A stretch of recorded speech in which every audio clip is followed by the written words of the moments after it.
I have absolutely no idea. Maybe if I put on the Ramble shirt, that would help. Oh, this is going to be difficult. Hello and welcome to the channel and welcome to the Lost end of season 5 Ramble. And this is going to be difficult. So let's start with the easy stuff. My favourite episode of this season was episode 5. Season 5, episode 5. This place is death. We got to see Charlotte's death, which wasn't pleasant at all. I really grew to like Charlotte in the short amount of time that she was on the show. No, it was the time jumps. And it was specifically this episode where we kind of get the impression that the time jumps are deliberate, organised, and for a reason. We saw the party arrive, well, they were heading towards the Orchid because they were sure that that's where they needed to be. They got to the Orchid and then we time jumped to before the Orchid was built. I suppose the Orchid is a useful landmark, and it was almost as if the island was saying, yes, this is the area you need to be in, but the Orchid is not the place you need to be. So we time jumped to before the Orchid was built, forcing our people to go to the well, which they'd already been told about by Charlotte. And the well was a way in to the cavern system that led to the donkey wheel. And as soon as John is down the well far enough, we time jump again to the time where John actually needs to be to turn the wheel. And given that in a couple of episodes later we saw the back of the statue from Sawyer's point of view, or Sawyer and all the others' point of view, I'm willing to guess that John turned the donkey wheel in about 1846. I think the time jumps were very significant, and that time jump, when John turned the wheel, was at the same time as Jacob and the man in black were having that conversation on the beach.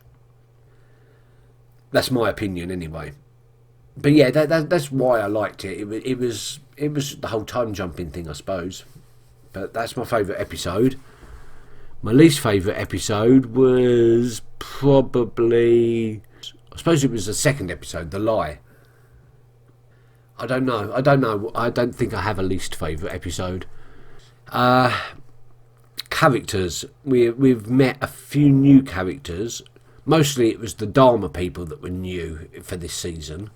Phil, Rosinski, Pierre, who's not a new character, but meeting him in the flesh is new. Amy, Horace.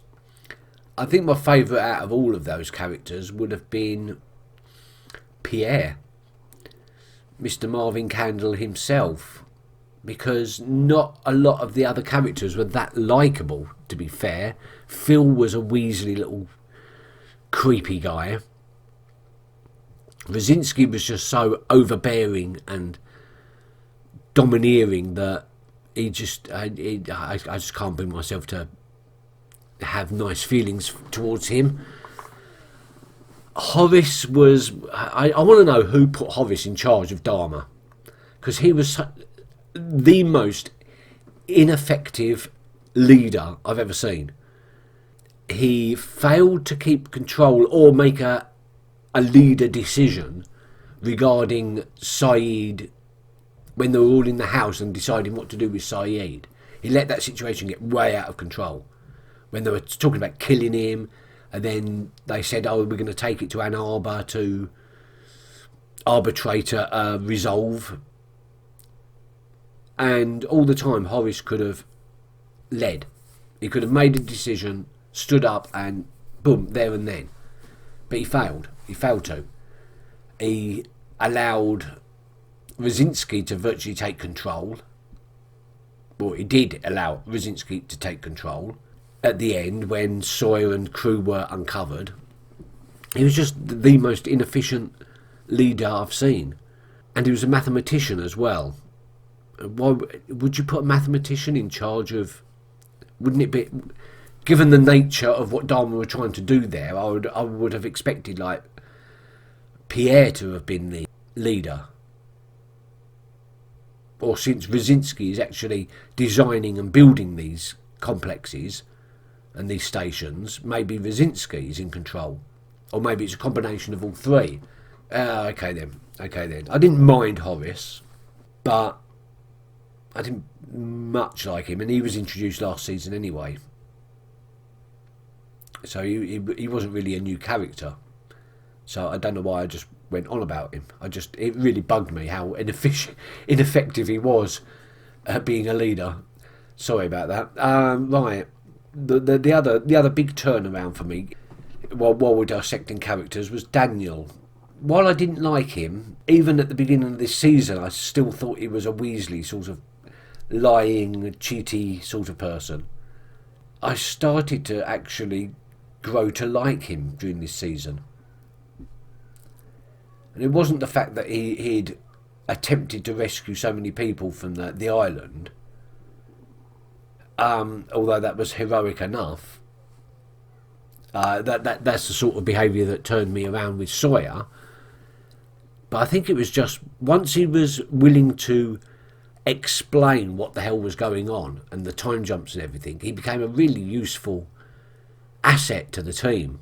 Then finding out that he was actually Eloise and Charles's child, which means that Daniel was tied into the island right from the beginning, right from birth.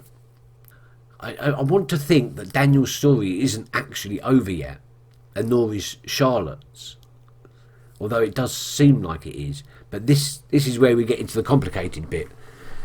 What actually happened in this season. And this is where note-taking I had to throw out the window, because I found myself going round in circles. There's too many paradoxes going on in this season. And there seems to be a clear route through the timeline that doesn't resolve in paradoxes. That's something that doesn't seem to have actually happened. So let's talk about that next. Let's set aside Jacob and the Man in Black for 1 minute, because while I've got this sort of picture of what's going on in the main timeline bit, sort of, but I'm not entirely sure how Jacob and the Man in Black fit into that picture yet. So let's leave that bit aside and start with the timeline as we've been witnessing it from the beginning of the show. Okay then, so we have at least one bootstrap paradox within the timeline, possibly, which is the compass, but that's a very, very, very tiny little paradox compared to the massive grandfather paradox that seems to be overhanging the entire timeline. If, as he suspected, Jack has created a brand new timeline by detonating the atomic device, wasn't him, it was Juliet, but he played a part. But if Jack's plan has worked and he's created a whole new timeline, then he never lands on the island. And if he doesn't land on the island, he can't go back in time in order to steal the device. Like to take the device and throw it down the hole. If the Swan Station is never built and everything changes from that timeline and Juliet doesn't arrive on the island, then she can't be there to actually detonate it. And if Saeed never lands on the island, he can't take the core out of the atomic bomb. All three of those people played a crucial part in getting that core, that bomb, from the underground place where it was stored to the Swan Station and exploding it. If they never arrive on the island, they can't have done that. And if they didn't do that, then it didn't happen. And then the Swan Station gets built, and then the plane does crash on the island. So we're going round in this sort of figure of eight loop. There's no way out of it, I don't think. So we have to look at the possibilities. Either the atomic explosion always happened, or a new timeline has been created. They're the only two really. So if it always happened, then Jack, Sawyer, Kate, Juliet, Saeed, Hugo, they all died. They all died there and then, because there is no way they're going to survive an atomic blast.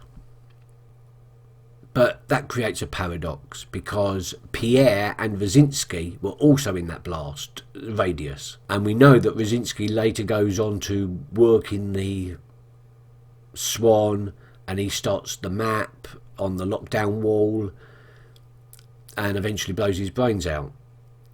And we know Pierre goes on to make several more orientation films. And if those two died, then that's a paradox.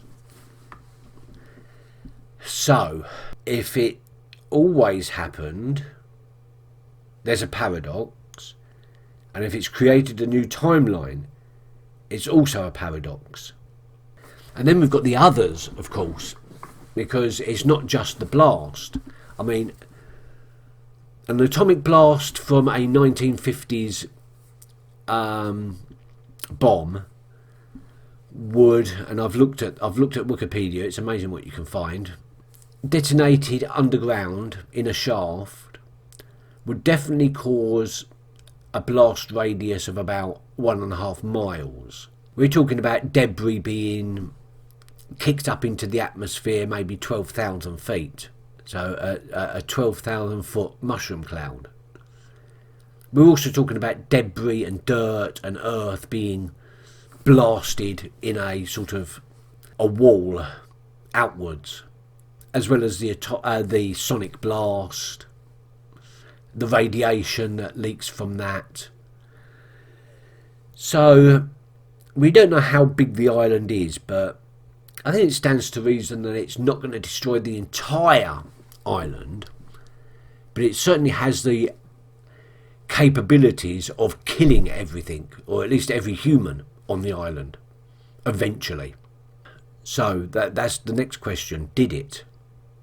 Because if Charles and Ellie are killed in 1977, Ellie will never give birth to Daniel. And then we've got a whole skew of paradoxes, because if Daniel's never born, he can't come to the island to tell them to bury the H-bomb in the first place. So then what happens? The H-bomb goes off in 1954 instead, and then that kills everybody? Or are we looking at a repeated timeline? From Jacob and Man in Black's point of view, is this a continual timeline? They come, they destroy, they kill each other, and then Jacob starts a timeline again somehow, and we go round again, and we get a little bit further, and then everything, and the world ends. Maybe it's the world, because we've had so many references all the way through the show about, if this doesn't happen, it's going to be the end of the world. It's going to destroy everybody on the island. It's going to kill everyone on the island. It's saving the world one button at a time, brother, and all that. So could it be an end of the world scenario? The world keeps ending because of this. And each time Jacob brings people to the island to try and push the timeline a little bit further. The only, as far as the bomb goes, the only timeline I can see as actually working without paradox is this. And before I do, I want to say quickly that we haven't actually seen the original timeline, if there was an original timeline. Because of the interference of the time travellers, we didn't actually see what happened at the incident. We didn't see the real incident. We saw the altered timeline incident. So, what is the timeline without the 815s travelling back and forward? Well, we kind of know that already. The electromagnetic pulse built up and they poured concrete on it to stabilise it and stop it, and then they built the Swan station to contain it and vent it every now and again until the plane lands or crashes. So we create a new timeline, there's paradox. Unless, of course, at the end of this alternate timeline, all the 815s somehow find themselves back in 1977 on the island in order to put into effect all the things that led them to it's too complicated. The only way I can see through it is when Juliet detonated the bomb, the electromagnetic thing that's down there sucked up all the radiation, sucked up all the explosion, making itself a lot more powerful, but causing nothing actually to happen on the surface. No explosion, no deaths. Which means that Jack, Kate, Hugo and company continue to live out their lives in 1977 onwards, and then Sawyer gets old and fat and changes his name to Tom Sawyer, and then ends up getting killed by his younger self later on. That would be ironic, but that doesn't really work out, does it? Because who would Juliet and Kate and Hugo be? We never saw them. So that's not what happened. Or maybe they all died before the 815 actually crash landed. That wouldn't result in any paradoxes. So maybe that is what happened. But that kind of ends the story, and we've still got another season to go. So, and it seems quite obvious by that ending, by the fact that they changed the title sequence thing, the title card. It seems to me that they are creating a new timeline here. So how does that go? How does that work? We know it resolves in a grandfather paradox. If they never land on the island, they can't set about the effects of the new timeline.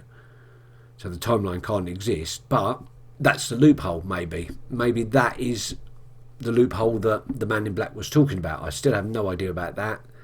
I'm not going to comment on the Man in Black or Jacob just yet. Okay then, before I go on to the really complicated bits, I thought I'd have an exploration of what this new timeline might look like. I don't really see that many people's lives actually improving by not crashing on the island. I'm still not sure what John meant by everyone that crashed there is there for a reason. But certainly everyone's life kind of improved on the island. So the plane lands in LA.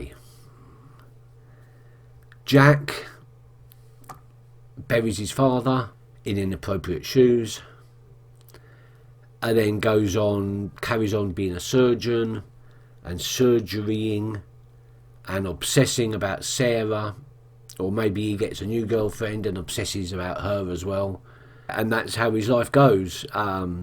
Obsessed with trying to prove himself to his dead father and obsessing over every woman that enters into his life.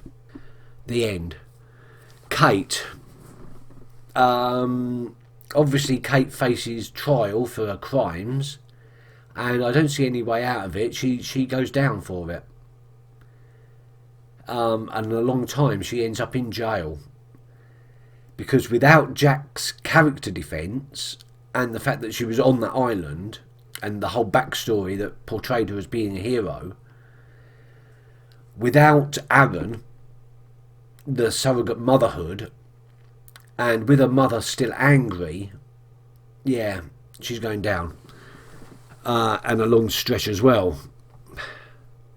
John goes back to work in his box company, and he carries on living an unfulfilled life without hope, paralysed, and it possibly ends the same way as Jeremy Bentham ended, because John had seriously lost his way at that point, and the kickback of being rejected for his walkabout may have been the last straw for him. The island may have saved him the most. Well, I think that was pretty obvious that John was the most affected by it.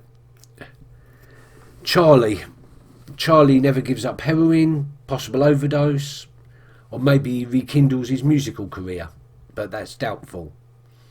I see a life of drug addiction, stealing, trying to con his way into people's affections. I don't see a very happy ending for Charlie either. Bernard and Rose, well, the island cured her of cancer, so without that, she dies. And Bernard, left alone, retreats inward until he eventually dies. Again, a life, but not much of one. Claire is a difficult one because of the psychic. If the psychic was actually getting proper vibes, then he cons her out of money in this one, because he's not touched by the truth. And I don't think he was really conning her. I think he really did see something. So maybe she gives up the baby, maybe she doesn't, we don't know. She gives up her baby and then lives to regret it, maybe. Jin and Sun, they escape to LA, maybe. But Sun, without that rekindling of their love, Jin never grows as a human being, and Sun never sees the good in him again, so they end up splitting up. And maybe Sun's father gets back to them and gets in on them again, and Jin ends up his life as a gangster working for Sun's father, unable to leave, and without Sun as well. Hugo still plays the lottery because the numbers were broadcast way before the explosion and were picked up by Lenny and the Australian guy. So Lenny still ends up in the mental institution, and Hugo also does. Libby maybe not. Hugo still plays the lottery, still wins, possibly, or maybe he doesn't. Maybe he doesn't, and he lives and works in the chicken shack all his life. Or maybe he's still cursed by the numbers. This is the problem. If the island is destroyed or left incapacitated in 1977, do the numbers have any effect? Does Hugo win the lottery? If he doesn't, then he's never on that plane to begin with. If he does and he wins, but the numbers aren't cursed anymore because of the influence has gone, then he never gets on that plane. So that's a little bit more of a difficult one. I'm assuming that he doesn't win the lottery in this reality, and he just goes on his life troubled by mental illness and working dead-end jobs all his life, never really living up to his potential. Anna Lucia, she goes back to policing. Maybe she answers for her crime of killing a suspect. Don't really know. Echo and Yemi. Without the island, Yemi will land wherever he was supposed to have landed. Well, the plane lands wherever it was supposed to land, but I don't know where that was. Echo, again, it's hard to know what. Does he still go into the priesthood? Does he still go to Australia to uncover miracles? Because that's why he was going to LA, wasn't it? Echo just carries on doing that, I suppose. I suppose his life doesn't change that much. But again, it's not the life that he really wanted. So, I don't know. Maybe Echo's life is the one that does actually change for the better. Because obviously on the island he's dead. Yeah, okay then. Yeah, Anna Lucia, anyone that actually died on the island, yeah, I can assume that their life would have been better had they lived. We can assume that. Sawyer continues being a con man. Maybe he kills a few more innocent people. He never finds Anthony. And maybe he gets arrested and jailed for his crimes at some point. I mean, he's been jailed before, but I mean, I'm talking about the murder. I see his life being a life on the run until he's eventually caught. Saeed, yeah, he was the one whose life I thought does improve, because he flies to LA to be with Nadia, and he finds Nadia, and they live happily ever after, and without the Charles Widmore threat and etc etc, maybe they do have a happy life together. That'd be nice. That'd be nice, because in the current timeline he's just about to die. Shannon and Boone, Nikki and Paolo, they continue pretty much as they always have, I suppose. Maybe Nikki and Paolo do end up killing each other eventually anyway, due to jealousy and greed. They're the easy ones. They're the easy ones. Now we get the hard ones. Libby, it depends on whether Desmond took her boat and then what happened to him. I've got a funny feeling she was going to Sydney. She was searching for Desmond, because from her point of view, Desmond took her boat and then never returned for 3 years, or didn't return at all. So after 3 years, I'm suspect that Libby's thinking that she got conned. That might have had a toll on her mental health, and I suspect that's why she was going to LA, like Sydney to LA, because she'd been searching or something, maybe, I don't know. But what does happen to Desmond? That again depends on what happens on the island in 77. If Charles Widmore dies there and then there is no boat race for Desmond to enter. But then again, there's also no Eloise to tell him what he's going to do. So maybe he marries Penny.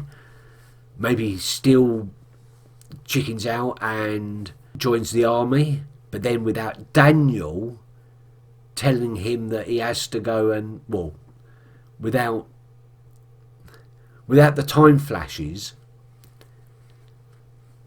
and Daniel's experiments in the time flashes and the island, Desmond wouldn't have gone off to Oxford to find Daniel and thereby get kicked out of the army for being absent without leave. So, yeah, I don't know where Desmond's life goes. I really don't. His could take so many different turns. Charles and Ellie, did they survive the explosion?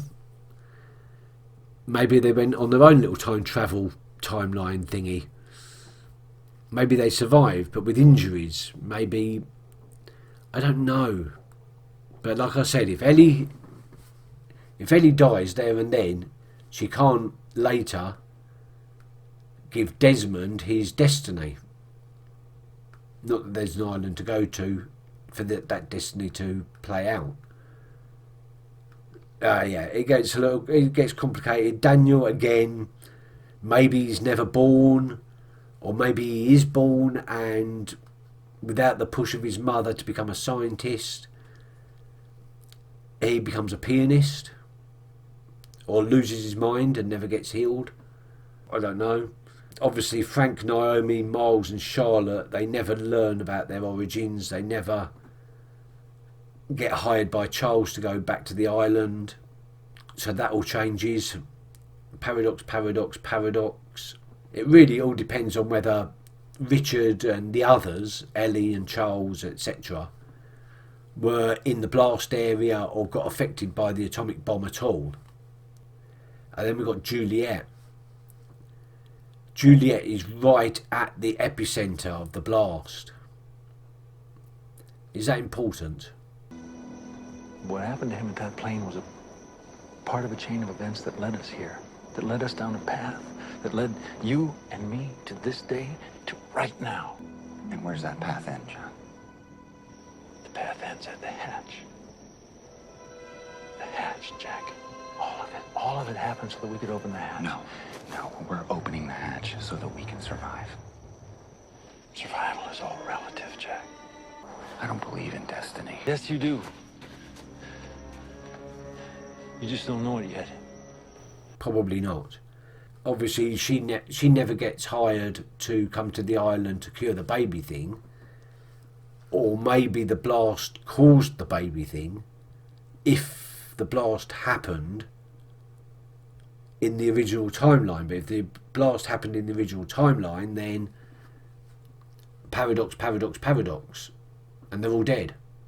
To summarise, if Ellie and Charles are killed, then Daniel isn't born. If Daniel doesn't go back to 54 and tell Ellie to bury the bomb, that could cause the bomb to leak radiation if Richard and co don't know what to do with it. And then everyone dies in 1954 instead of 1977 or 2004. Or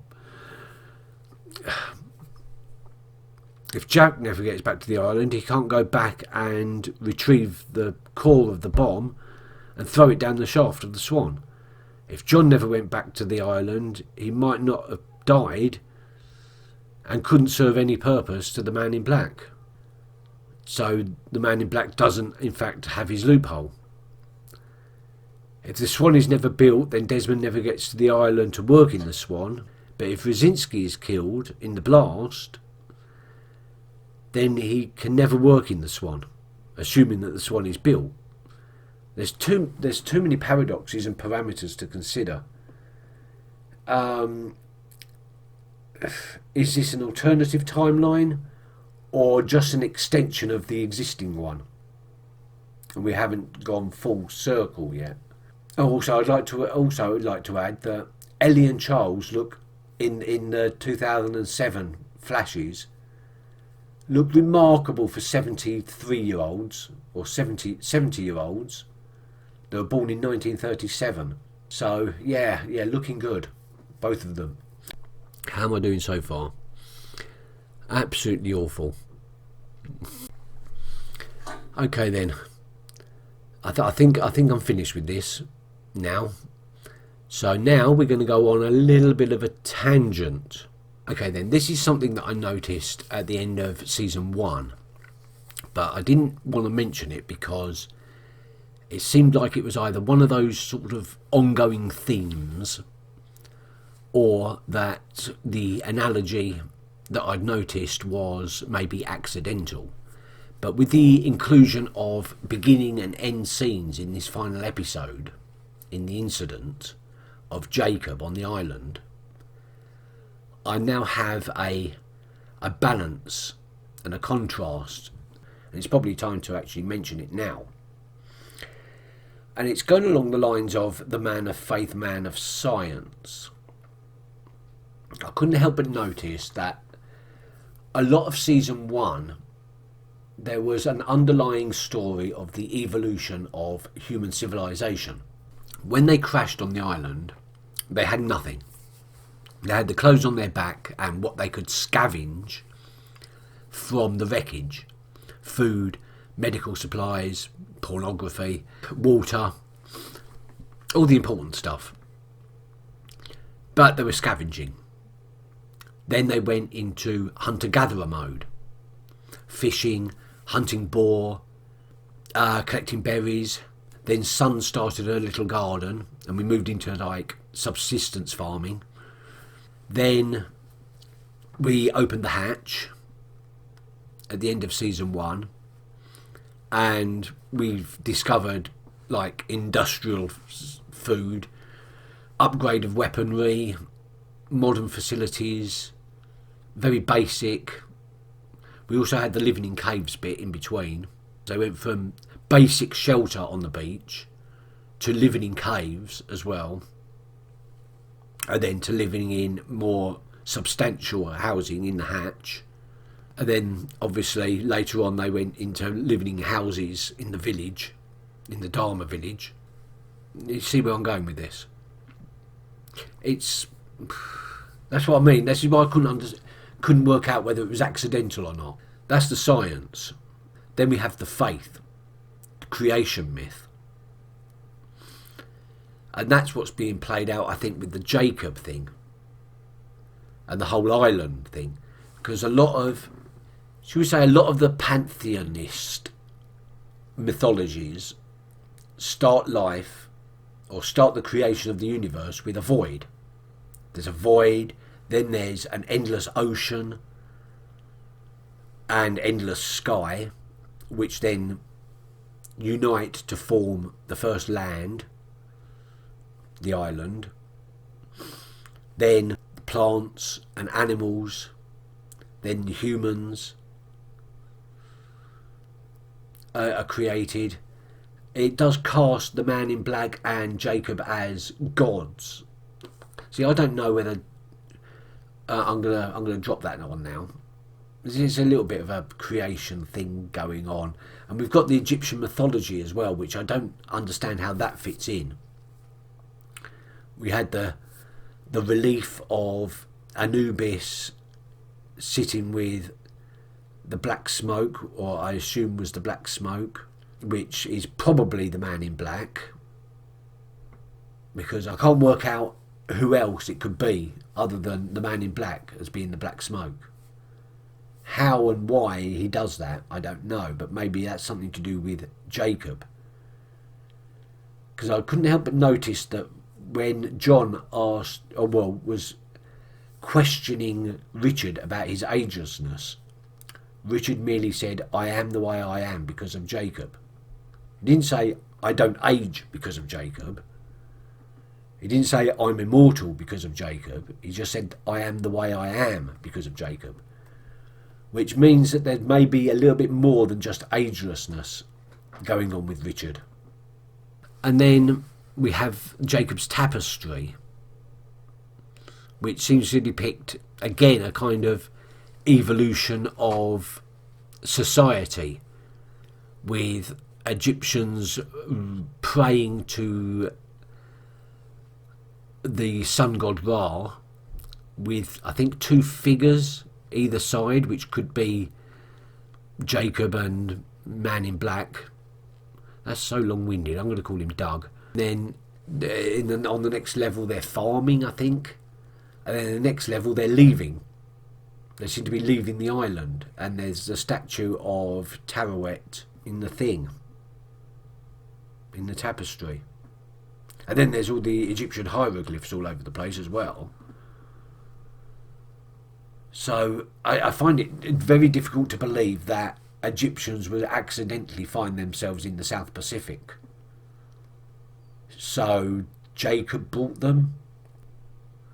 I mean, I'm pretty sure to sail to the South Pacific, Egyptians would have to go all the way through the Mediterranean, round the long way round Africa, across the Indian Ocean, through the Straits of Malacca or whatever it is, around Java and into the Pacific properly. That's quite a journey for an Egyptian ship. Jacob bought them, or the island was somehow in Egypt at one point. No, No, not getting that bit. Not getting that bit at all. Oh, shall I just get on with the questions I have now? Questions I have that I'm hoping we're going to get at least 50% of them answered in the next season.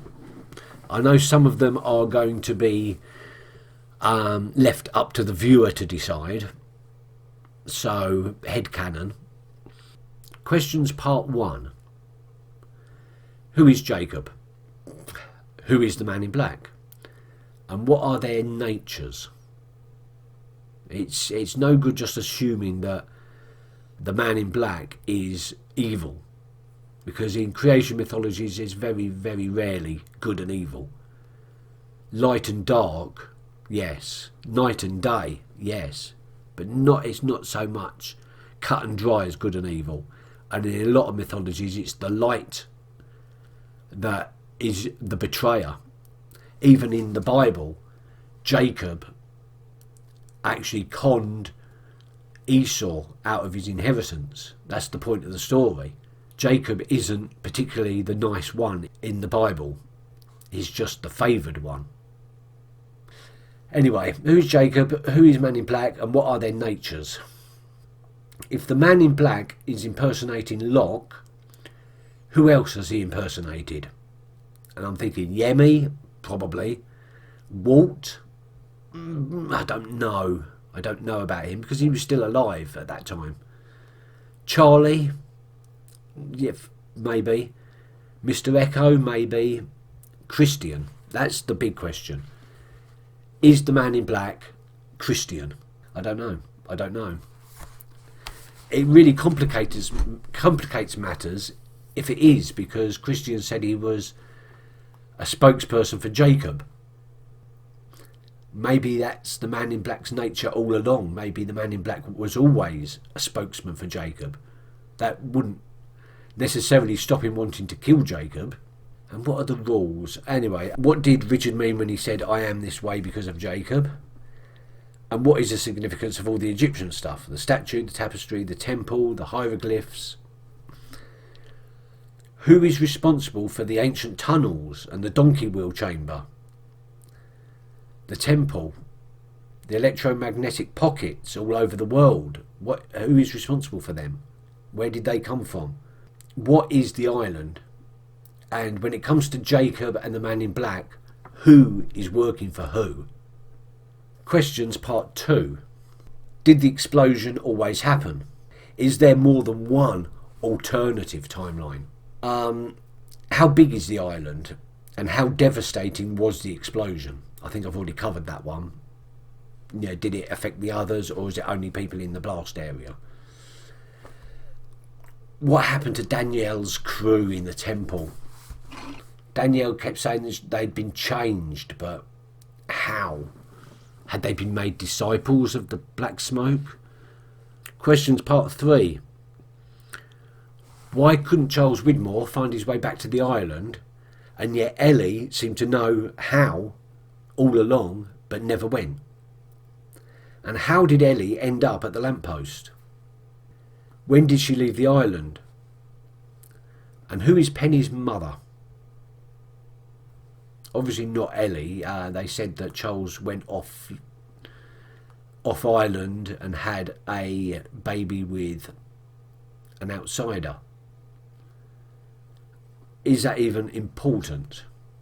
I have lots and lots more questions that will come up eventually. They're the only ones I could think of right now, but I'm sure I will remember later other questions I have. Yes, I've just remembered one. I was looking through some of Daniel's scenes, especially when he's looking through his notebook, and I couldn't help but notice that Daniel has a